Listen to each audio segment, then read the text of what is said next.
चलिए आइए हम शुरू कर रहे हैं आपका आज पहला क्लास फॉर स्ट्रेटेजिक मैनेजमेंट। ये क्लास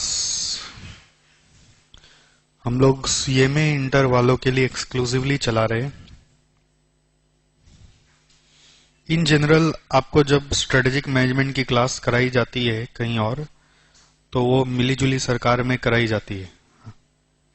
ठीक है, ऐसे तो बहुत सारे सब्जेक्ट्स हम लोग मिलीजुली सरकार वाली बैच में ही पढ़ते हैं, बट ये पर्टिकुलर सब्जेक्ट हमने आपके लिए सीएमए एक्सक्लूसिव बना के दिया है। तो जो सीएमए का सिलेबस डिफाइन करता है हम उसमें सिर्फ वही पढ़ रहे हैं और कुछ भी एक्स्ट्रा नहीं पढ़ रहे हैं। आपको बेसिक जानकारी दे दें कि आपका जो पेपर है उसका क्या नाम है, ओएमएसएम का ब्रेकअप क्या है, ओएम कितना मार्क्स का है, 70% और एसएम 30% है, यानी कि 30 मार्क का। जब एग्जाम का क्वेश्चन पेपर उठाओगे तो आपको अलग से पेपर में 2 सेक्शन मिलेगा। सेक्शन ए ओएम को लेके होगा और सेक्शन बी एसएम को लेके होगा। ठीक है, तो एसएम ऑब्वियसली प्योर थ्योरी है, प्योर थ्योरी, इसमें कोई प्रैक्टिकल क्वेश्चंस नहीं है। अब थ्योरी बोलने से कई बार अपने सोचते हैं अरे बाप रे कैसे होगा थ्योरी में, मेरा तो बहुत मुश्किल रहता है। ऐसा नहीं सोचना, क्योंकि है बड़ा इंटरेस्टिंग। अगर आप एसएम अच्छे से सीखेंगे तो आपको सबसे ज्यादा फायदा मिलेगा फाइनल का कॉस्टिंग सीखने में। जब फाइनल में आते हैं ना, तो फाइनल का कॉस्ट सब्जेक्ट का नाम है strategic cost management. Strategic management भी है प्लस बीच में कॉस्टिंग भी है। फाइनल का सब्जेक्ट का नाम है स्ट्रेटेजिक कॉस्ट मैनेजमेंट। तो बिना इसके सीखे फाइनल का कॉस्टिंग में बड़ा दिक्कत होता है। तो जैसे ये न्यू सिलेबस में आया है 2016 का सिलेबस में, जब 2012 सिलेबस था तब एसएम नहीं था। ठीक है, तब ओएमआईएस था। तो वो बच्चे जब अभी फाइनल की क्लास कर रहे हैं, 12 सिलेबस में इंटर पास करके जो फाइनल की क्लास करते हैं, उनको कॉस्ट समझने में थोड़ा सा अभी टेंशन हो जाता है कभी कभी। अरे एसएम का सर बात करने लगे तो पता ही नहीं। अब जो बच्चे एसएम का क्लास अच्छे से करके आते हैं उनको कॉस्ट का बात बहुत अच्छे से समझ में आता है फाइनल लेवल में। तो आप ऐसा सोचिए, इससे एक तो इस एग्जाम में 30 मार्क का आ जाएगा और दूसरा फायदा क्या होगा, फाइनल का भी बुनियाद स्ट्रांग हो जाएगा। भाई इस बार जैसे एग्जाम हुआ उसमें आपको मालूम ओएमएसएम में 81, 85 ऐसा मार्क्स आया। ठीक है, तो इतना मार्क्स आने का कारण क्या हो सकता है, what can be the reason? कि खाली ओएम के भरोसे जाएंगे कि दोनों पढ़ के जाएंगे? दोनों ही पढ़ के जाएंगे तभी हो सकता है। और इंटरेस्टिंग बात यह कि एसएम जो है वो आपके लिए एकदम स्ट्रेट फॉरवर्ड है। मतलब एग्जाम में जो क्वेश्चन आता है वो आपका पढ़ा हुआ होगा, बस आपको याद रखना है। और याद रखने के पहले समझना जरूरी है। If you don't understand then problem will come into the picture, because without understanding if you start writing you will not create any sense in your answer. तो मेरा काम है आपको समझाना, और जितना हो सके वो थोड़ा बहुत हम लोग रिवीजन कर करके याद भी कर लेंगे क्लास में। आपको एक एक्स्ट्रा काम करना पड़ेगा, वो है लिख के देखना। मतलब जब तक लिख के नहीं देखोगे तो पता नहीं चलेगा आप सीख रहे हो कि नहीं सीख रहे हो। ठीक है, तो जब मैं आपको कोई टास्क दूं कि ये लिख के लाना, ये लिख के लाना, तो जरूर लिख के लाना, नहीं तो आंसर लिखना नहीं आने से बड़ा मुश्किल हो जाता है। ओके, समझ में आना एक पार्ट है, याद रखना दूसरा पार्ट है, और लिख के आना तीसरा पार्ट है। तीनों स्ट्रांग होना चाहिए। करेक्ट?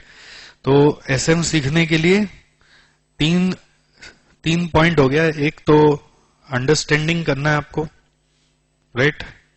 दूसरा आपको याद रखना है, रिटेंशन, और तीसरा आपको देखना है राइटिंग। लिख पाएंगे तभी नंबर मिलेगा।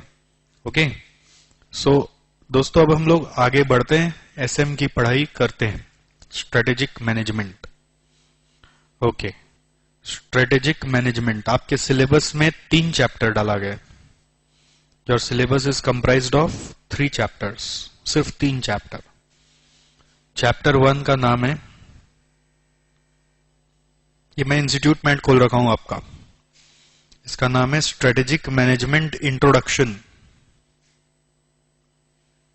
चैप्टर 2 का नाम है strategic analysis and planning. Strategic analysis and strategic planning. और चैप्टर 3 का नाम है formulation and implementation of strategy.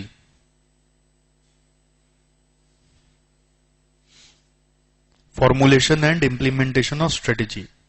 देखो चैप्टर भी बड़ा सीक्वेंशियली बनाया गया है.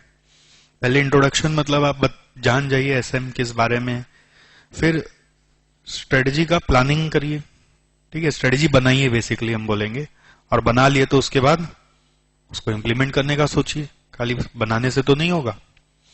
ओके, देखो थोड़ा बात करते हैं स्ट्रेटेजी माने क्या होता है. वर्ड स्ट्रेटेजी का मतलब हिंदी में तो बोलते हैं नीति. हाँ, नीति बोलते हैं, नीति. इन शॉर्ट बोल सकते हैं प्लान. और अच्छे से बोले तो बोल सकते हैं कि बिना कोई काम को किए उसके बारे में पहले से सोचना.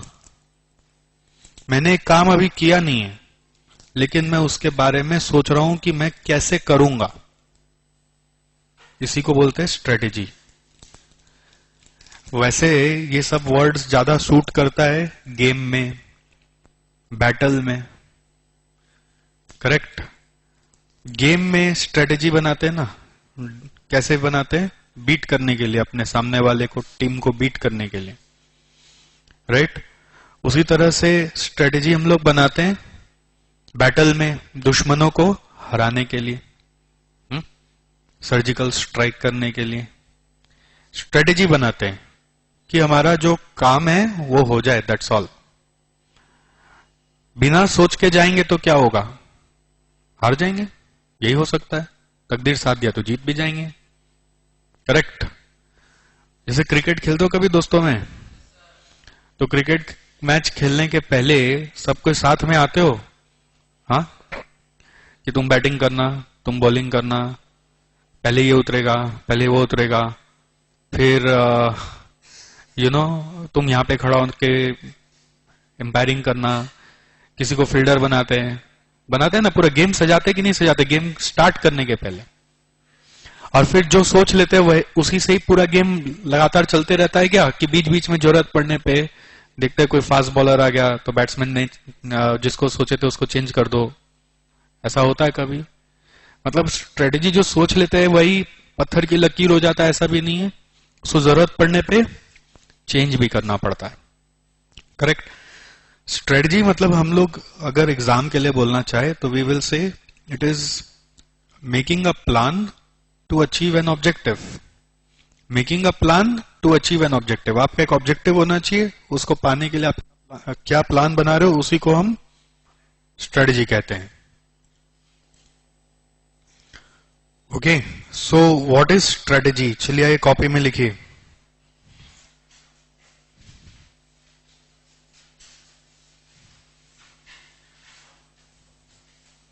Number A, meaning.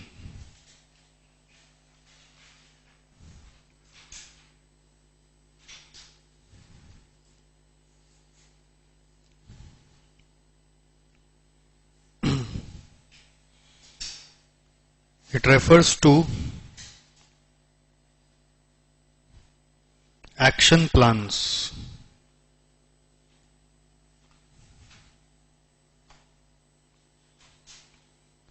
To meet an objective.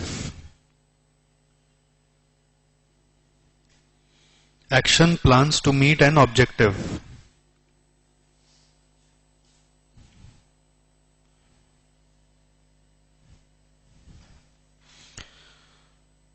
Strategy requires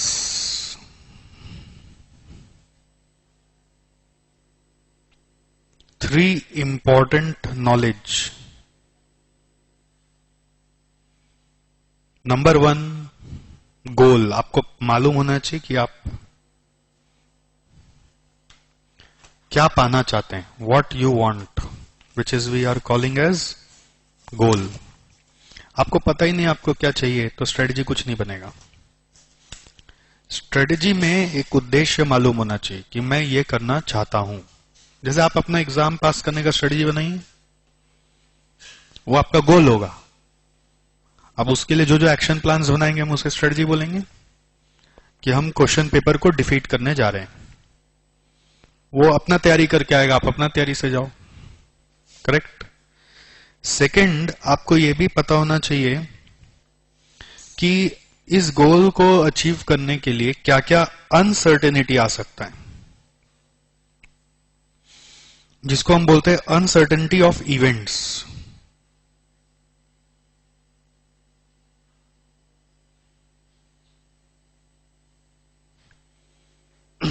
क्या आ सकता है? Uncertainty of events. समझ में आ रहा है? Strategy requires 3 important knowledge. One is goal, another is uncertainty of events. जो आपके रास्ते में आ सकते हैं उसको अभी अनुमान करना होगा कि हम जब कोई चाल चलेंगे तो सामने वाला भी तो कोई चाल चलेगा, वो क्या हो सकता है। That is uncertainty of events. Number 3 लिखिए,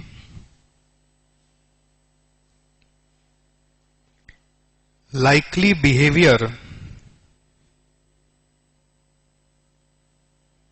of others. Likely behavior of others.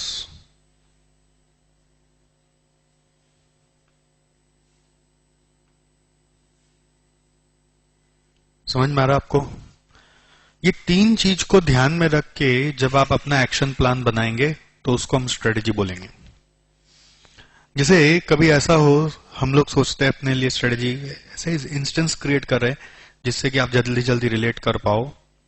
हम लोग अपना स्टडी सोचते हैं कि सोचो सीएमए इंटर एसएम का बैच में स्टूडेंट्स बढ़ाना है, तो ये एक स्ट्रेटेजी है, ये गोल है, स्टूडेंट्स बढ़ाना is a goal. Now uncertainty of events क्या हो सकता है? हो सकता है कि इंस्टीट्यूट एसएम का सब्जेक्ट ही हटा दे, जिसके लिए मेहनत किए वो सब्जेक्ट ही हट गया। अनसर्टेनिटी ऑफ इवेंट्स क्या हो सकता है कि इंटर का जो ग्रुप 2 का मान लीजिए स्टूडेंट होता है, वो स्टूडेंट ही बाजार में कम हो जाए। अनसर्टेनिटी है ना, हम लोग क्या तो हाथ में नहीं है। और दूसरा, अगर हम कोई भी स्ट्रेटेजी बनाएंगे तो ऑब्वियसली उसके कारण जो हमारे कॉम्पिटिटर्स हैं या हमारे जो कस्टमर्स हैं या स्टूडेंट्स हैं वो कैसे रिएक्ट करेंगे, उनका बिहेवियर क्या होगा उस स्ट्रेटेजी के प्रति। मान लीजिए हमने ओएम और एसएम को लेके एक पैकेज बना दिया, हम सोचे एसएम का स्टूडेंट्स बढ़े तो ओएम एसएम का पैकेज बना दो, तो हम बनाएंगे तो बाकी लोग भी तो बनाएंगे, हमारा देखा देखी। तो उस समय हम क्या करेंगे, हमारे पास ही कैसे आएगा, ऐसा जब हम सोचते हैं इसी को हम स्ट्रेटेजी बोलते हैं। समझ में आ रहा है? जैसे समझ लो पतंजलि सोच रहा है कि मैं नूडल्स बनाऊं, नूडल्स, आटा नूडल्स। अब उसको स्ट्रेटेजी बनाना है कि कैसे ये नूडल्स घर घर पहुंचे। ठीक, तो उसका गोल है कि ये मेरा नूडल्स का सेल इतना वॉल्यूम पे हो जाना चाहिए आने वाला 1 साल में या 2 साल में। तो जैसे ही वो उसको लेके कोई स्ट्रेटजी बनाएगा तो नेस्ले वाला मैगी के लिए कोई अलग से पॉलिसी बना देगा तो हो सकता है। या फिर ऐसा भी हो सकता है ना कि इतना नूडल्स के बारे में जो नेगेटिविटी बीच में फैला था उसको ध्यान में रख के लोग नूडल्स खाना ही कम कर दे रहे हैं, घर पे नूडल्स मंगाना ही बंद कर दे रहे हैं। तो जब आप ये सारा सिनेरियो को सोच के कोई एक्शन प्लान बनाते हो तो आप उस एक्शन प्लान को स्ट्रेटजी बोल सकते हो। ठीक है,